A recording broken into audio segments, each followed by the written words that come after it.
খেয়ে আস্তে আস্তে বাহিরে নিয়ে আসে। কিন্তু ঠিক যখন সে কুকুরটিকে ধরতে যাবে, তখনই হঠাৎ ম্যানেজার পেনি এসে হাজির হয়। পেনি কুকুরটিকে দেখে সঙ্গে সঙ্গে ধরে ফেলে এবং সেটা নিয়ে রেস্টুরেন্টের বাইরে চলে যায়। তারপর সে কুকুরটিকে তার বন্ধু ডেভিডের গাড়ির জেগে রেখে ফিরে আসে রেস্টুরেন্টে। সবকিছু দূর থেকে লুকিয়ে দেখছিল মারিয়া এবং জিসু। পেনি যখন আবারও রেস্টুরেন্টে প্রবেশ করে, তখন দুজনেই ছুটে যায় গাড়ির দিকে। তারা কুকুরটিকে জেগ থেকে বের করে দ্রুত সেটা পিজা ম্যানের হাতে তুলে দেয়। পিজা ম্যান তখন বলে, এ ছিল আমার শেষ কাজ। এবার থেকে আমাকে আর কোনোভাবেই ব্ল্যাকমেল করবে না, না আবার কোনো বিপদে যেকো। আমি যাচ্ছি। সে দ্রুত কুকুরটিকে নিয়ে সেখান থেকে চলে যায়। অন্যদিকে পেনি তখন রেস্টুরেন্টে দাঁড়িয়ে মনে মনে খুশিতে আত্মহারা। যাক, আপদ বিদায় হয়েছে। এবার আমি হব রেস্টুরেন্টের একমাত্র মালিক। আমাকে কেউ আর আটকাতে পারবে না। কুকুর হারিয়ে যাওয়ার পর যেন পুরো দুনিয়া বদলে গেল সোফিয়ার কাছে। তার জীবনের সবচেয়ে প্রিয় সঙ্গীটি হঠাৎ উধাও হয়ে যাওয়ায় সে যেন দিশেহারা হয়ে পড়ে। ঘরের কোণে নিঃশব্দে বসে থাকে সে, কারোর সঙ্গে কথা বলে না। আমাকে খাওয়া দাওয়া বন্ধ করে দেয়। বয়সের ভারে এমনিতেই তো সে দুর্বল। তার উপর এই গভীর মানসিক আঘাত যেন তার প্রাণ শক্তিটুকু ছিনিয়ে নিয়েছে। ধীরে ধীরে সোফিয়ার শরীর খারাপ হতে শুরু করে। শোকে, দুঃখে আর অসহায়তায় সে অসুস্থ হয়ে পড়ে। অন্যদিকে পেনির মুখে তখন অদ্ভুত এক বিজয়ের হাসি। সোফিয়ার এই দুর্দশা দেখে তার মনে কোনো সহানুভূতি জাগে না, বরং সে মনে মনে ভাবে, যাক, এবার বুঝি এই বুড়িটাও চলে যাবে। কুকুরের শোকে যদি মরে যায়, তাহলে আমার আর কোনো বাধা থাকবে না। আমি হব এই রেস্টুরেন্টের একমাত্র মালিক। এতদিনের স্বপ্ন এবার সত্যি হবে। পেনি থেকে স্বপ্নে বিভোর হয়ে আছে, এমন সময় তার ফোন বেজে ওঠে। অপর প্রান্ত থেকে জেবিচ আতঙ্কিত গলায় জানায়, পেনি, কুকুরটা গাড়িতে নেই। এ কথা শুনেই যেন পেনির পায়ের নিচের মাটি সরে যায়। তার চোখ কপালে উঠে যায়, গলা শুকিয়ে আসে। কি বলছো তুমি? এটা কিভাবে সম্ভব? আমি নিজে হাতে কুকুরটাকে ডেভিড তোমার গাড়ির ডেকে রেখেছি। ডেভিড তখন আরো দৃঢ় কণ্ঠে বলে, আমি পুরো গাড়ি তল্লাশি করেছি, কোথাও নেই। তুমি হয়তো নিজের চোখে যা দেখেছো তা ভুলে গিয়েছো, বা হতে পারে তুমি কুকুরটিকে তোলনি, শুধু ভেবেছো তুলেছো। কেউ যদি কুকুরটিকে চুরি করে নিয়ে যায়, সেটা তো একটা সম্ভাবনা মাত্র। পেনি তখন চিৎকার করে উঠছে, না, এটা অসম্ভব। আমি ভালো করেই জানি আমি কুকুরটাকে গাড়িতে রেখেছিলাম। এটা যদি চুরি হয়ে যায়, তাহলে নিশ্চয়ই কেউ আমাকে ঠকিয়েছে। তার কণ্ঠে তখন আতঙ্ক, হতাশা আর ক্ষোভের একসঙ্গে মিলিত ঝড়। এত কষ্ট করে সে যা ভেবেছিল, সেটা যদি হাতছাড়া হয়ে যায়, তাহলে তার এতদিনের পরিকল্পনা, এত স্বপ্ন সবই ভেস্তে যাবে। জেসর মারিয়া কুকুরটিকে খুঁজতে চলে যায় পিজা ম্যানের দোকানে। তারা দোকানের পেছনে গিয়ে দেখে কুকুরটা ঠিকই আছে। আর আশ্চর্যের ব্যাপার, যাকে দেখে এতদিন জেসা খুব ভয় পেয়েছিল, সে পাগল সেজে ঘোরাফেরা করা লোকটাই কুকুরটিকে আদর করে খাবার খাওয়াচ্ছে। দুজনে কিছুক্ষণ চুপচাপ দাঁড়িয়ে থাকে। তারপর জিসো বলে, দেখো, কুকুরটা তো এখানে ভালোই আছে। আমরা তো শুধু কিছু টাকা পাওয়ার জন্য ওকে নিয়ে এসেছি। এখন যদি কেউ মিসিং পোস্টার দেয়, তখন কুকুরটা ফিরিয়ে দিয়ে টাকা নিয়ে নিব। তার চেয়ে এখানেই থাকুক। এই লোকটা তো তার অনেক বেশি যত্ন নিচ্ছে। মারিয়াও মাথা নেড়ে রাজি হয়ে যায়। তারা বুঝে ফেলে, সবসময় প্ল্যান মতো কিছু না হলেও কখনো কখনো ভালো কিছু এমনিতেই হয়ে যায়। পরের দিন জিসো কুকুরটির মিসিং পোস্টার খুঁজতে শহরের বিভিন্ন জায়গায় যায়, কিন্তু কোথাও কুকুরটির কোনো পোস্টার দেখে না। এ নিয়ে একটা হতাশ হয়ে পড়ে সে, কারণ এতদিনের পরিশ্রম যদি সব বিফলে যায়, কে হবে তাহলে? তাই সে সিদ্ধান্ত নেয়, যে কষ্ট করেই হোক না কেন, সোফিয়া আন্টির সাথে দেখা করে তাকে রাজি করাতে হবে যেন পোস্টার ছাপানো হয়। তারপর জিসো রেস্টুরেন্টে গিয়ে ম্যানেজার পেনির কাছে যায়। সে বলে, তোমাদের মালিক সোফিয়ার যে কুকুরটি হারিয়েছে, আমি চাইলে সেটা খুঁজে এনে দিতে পারি। এই কথা শুনে পেনি একটু অবাক হয়ে জিজ্ঞেস করে, তুমি কিভাবে সোফিয়া আন্টির কুকুরটাকে চেনো? তুমি কি আগে তাকে কোথাও দেখেছো? জিসো উত্তর দেয়, আমার মা ওই রেস্টুরেন্টে কাজ করতেন। আমি বেশ কয়েকবার সেখানে গিয়েছি, তখন কুকুরটাকে দেখেছি। ওই সময় থেকে আমি তাকে চিনতাম। সে কথা শুনে পেছন থেকে সোফিয়া চুপচাপ শুনছিল। সোফিয়া তখন জিজ্ঞেস করে, আমি কিভাবে আমার কুকুরটিকে ফিরে পেতে পারি? জিসো বলে, প্রথমে কুকুরটির মিসিং বিজ্ঞাপন বা পোস্টার ছাপিয়ে দিন। এতে অনেকেই খোঁজ দেখতে আসবে এবং হয়তো কেউ টাকা নিয়ে কুকুরটাকে ফিরিয়ে দেবে। সোফিয়া জিসোর এই পরামর্শ পছন্দ করে এবং ম্যানেজার পেনিকে আদেশ দেয় দ্রুত কুকুরটির জন্য নিখোঁজ বিজ্ঞাপন এবং পোস্টার তৈরি করতে। জেসা সেখান থেকে ফিরে এসে দেখে সে পাগল লোকটি কুকুরটির জন্য কাঠ দিয়ে একটা ছোট্ট ঘর বানাচ্ছে। ঘরটার পাশে কুকুরটা আরামে বসে আছে, যেন এটাই তার আপন ঠিকানা। এটা দেখে জেসোর মনটা ভরে যায়। এতদিন সে লোকটিকে ভয় পেত, দূরে দূরে থাকতো, কিন্তু আজ সে মানুষটাকে তার খুব আপন মনে হয়।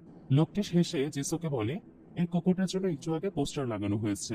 লেখা আছে, যে কুকুরটিকে খোঁজ দিতে পারবে তাকে 500 টাকা দেওয়া হবে। একথা শুনে জেসোর মুখ থেকে হাসি মিলিয়ে যায়। সে ভয় পায়, এই কুকুরটা যদি অন্য কেউ সোফিয়ার কাছে নিয়ে যায়, তাহলে তাদের পরিকল্পনা ব্যর্থ হবে, আর সে 500 টাকাও সে পাবে না।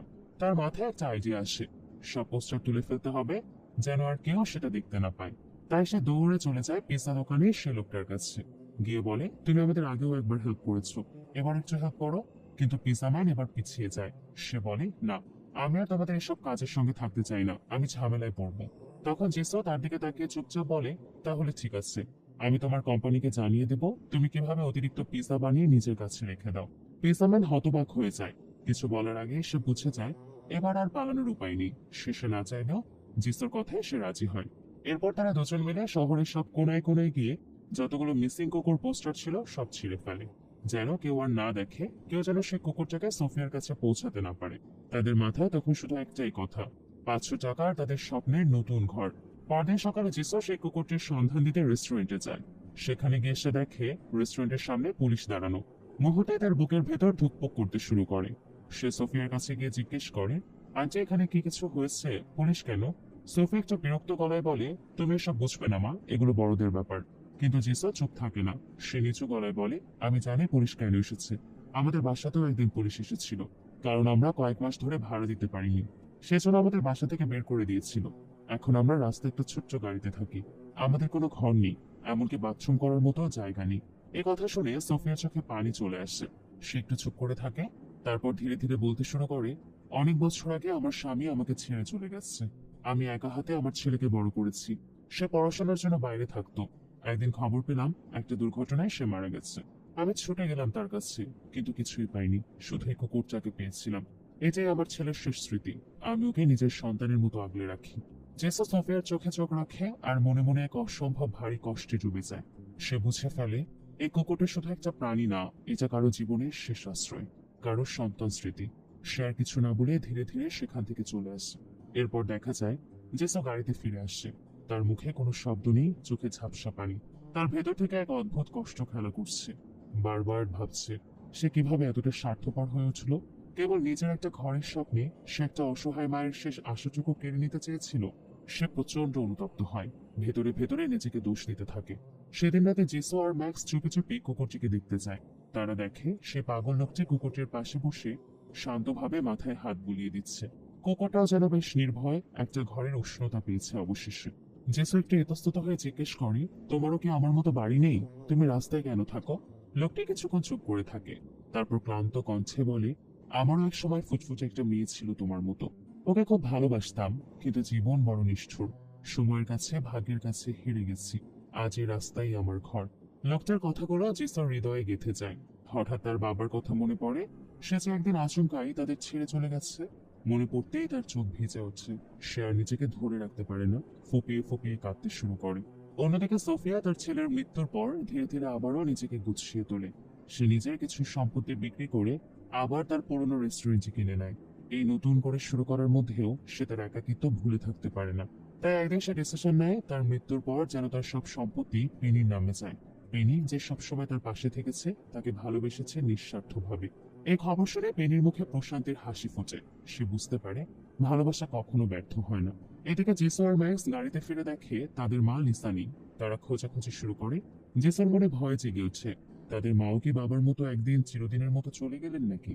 কিছুক্ষণ পর দেখা যায় লিসা দৌড়ে দৌড়ে আসছেন। তিনি চিৎকার করে বলেন, জিসো, ম্যাক্স। মাকে দেখে জিসো দৌড়ে গিয়ে তাকে জড়িয়ে ধরে। চোখে পানি নিয়ে বলে, তুমি কোথায় ছিলে? আমরা তো খুব ভয় পেয়ে গিয়েছিলাম। লিসা স্নেহময় গলায় বলে, আমি তোমাদের গাড়িতে না পেয়ে খুব ভয় পেয়ে গিয়েছিলাম, তাই তোমাদের খুঁজতে বের হয়েছিলাম। পরদিন সকালে জিসো, মারিয়া আর ম্যাক্স আবারও সেই কুকুরটিকে দেখতে যায়। কিন্তু গিয়ে দেখে কুকুরটি তো নেই, সেই পাগল লোকটিও কোথাও নেই। জেসোর মনে সন্দেহ জাগে, হয়তো সেই পাগল লোকটি কুকুরটিকে নিয়ে পালিয়েছে। তারা চিন্তায় অস্থির হয়ে পড়ে। ঠিক তখনই সেই পাগল লোকটি ফিরে আসে। সে বলে, আমি কুকুরটা চুরি করিনি, আমি শুধু ওর জন্য একটু খাবার আনতে গিয়েছিলাম। জেসো কিছুক্ষণ চুপচাপ দাঁড়িয়ে থাকে, তারপর হঠাৎ মনে পড়ে এই কুকুরটির অবস্থান সম্পর্কে তো কেবল একজনই জানতো, পিজাম্যান। তাৎক্ষণিকভাবে তারা চারজন মিলে ছুটে যায় সে পিজার দোকানে। গিয়ে দেখে পিজাম্যান কুকুরটিকে বিক্রি করে দিয়েছে পেনির কাছে। তখন তারা পেনিকে অনুসরণ করতে শুরু করে। পাগল লোকটিও তাদের সঙ্গে থাকে। পেনি গাড়ি চালিয়ে পালাচ্ছে, আর পাগল লোকটি গাড়ি চালিয়ে পেছনে তাড়া করছে। পুলিশের সিগন্যাল অমান্য করায় পুলিশও তাদের পিছু নেয়। এদিকে পেনি কুকুরটিকে অজ্ঞাত করতে ইঞ্জেকশন বের করে। ঠিক তখনই জিসো ঝাঁপিয়ে পড়ে, ধাক্কা দেয় পেনিকে। ধাক্কায় সে ইঞ্জেকশন পেনির নিজের হাতে ঝুঁকে যায়। কিছুক্ষণের মধ্যেই সে ঝিমিয়ে পড়ে। ঠিক তখনই পুলিশ এসে পৌঁছে যায়। জেসো পুলিশকে বলে, এই লোকটা আমাদের কুকুর চুরি করে পালাচ্ছিল। পুলিশ পেনিকে গ্রেফতার করে নিয়ে যায়। এরপর আমরা দেখি জেসা কুকুরটি সোফিয়ার কাছে ফিরিয়ে দেয় এবং কান্না জড়ানো কণ্ঠে সব সত্যি কথা বলে ফেলে। কিভাবে সে টাকার লোভে ভুল করেছিল কিন্তু পরে অনুতপ্ত হয়েছে। সোফিয়া জেসুর চোখের দিকে তাকিয়ে কাঁদতে কাঁদতে বলে, মানুষ ভুল করতেই পারে, কিন্তু তুমি সেই ভুল স্বীকার করে সাহস দেখিয়েছো। তিনি জেসুকে ক্ষমা করে দেন এবং কুকুরটিকে বুকে জড়িয়ে ধরেন। সেদিন রাতে খাবার খাওয়ার সময় জেসু হঠাৎ তার মাকে বলে, মা, তুমি তো অনেক সুস্বাদু পিৎজা বানাতে পারো, আমরা চাইলে ছোট ছোট পিৎজা বানিয়ে আমাদের গাড়িতেই বিক্রি করতে পারি। মা লিসার চোখে আনন্দের ঝিলিক দেখা যায়। তিনি বলেন, এটা তো একটা দারুণ আইডিয়া। এরপর থেকে তারা গাড়িতে পিৎজা বানিয়ে বিক্রি করতে শুরু করে। আস্তে আস্তে সেই পিৎজা সবার মধ্যে জনপ্রিয় হয়ে উঠছে। তারা আর্থিক কষ্ট থেকে বের হয়ে আসছে। মুভির একদম শেষে আমরা দেখি তারা একটা সুন্দর ছোট্ট বাসায় ভাড়া উঠেছে, ঠিক যেন সেই বাড়িটা যেমনটা জিসো তার স্বপ্নে কল্পনা করত।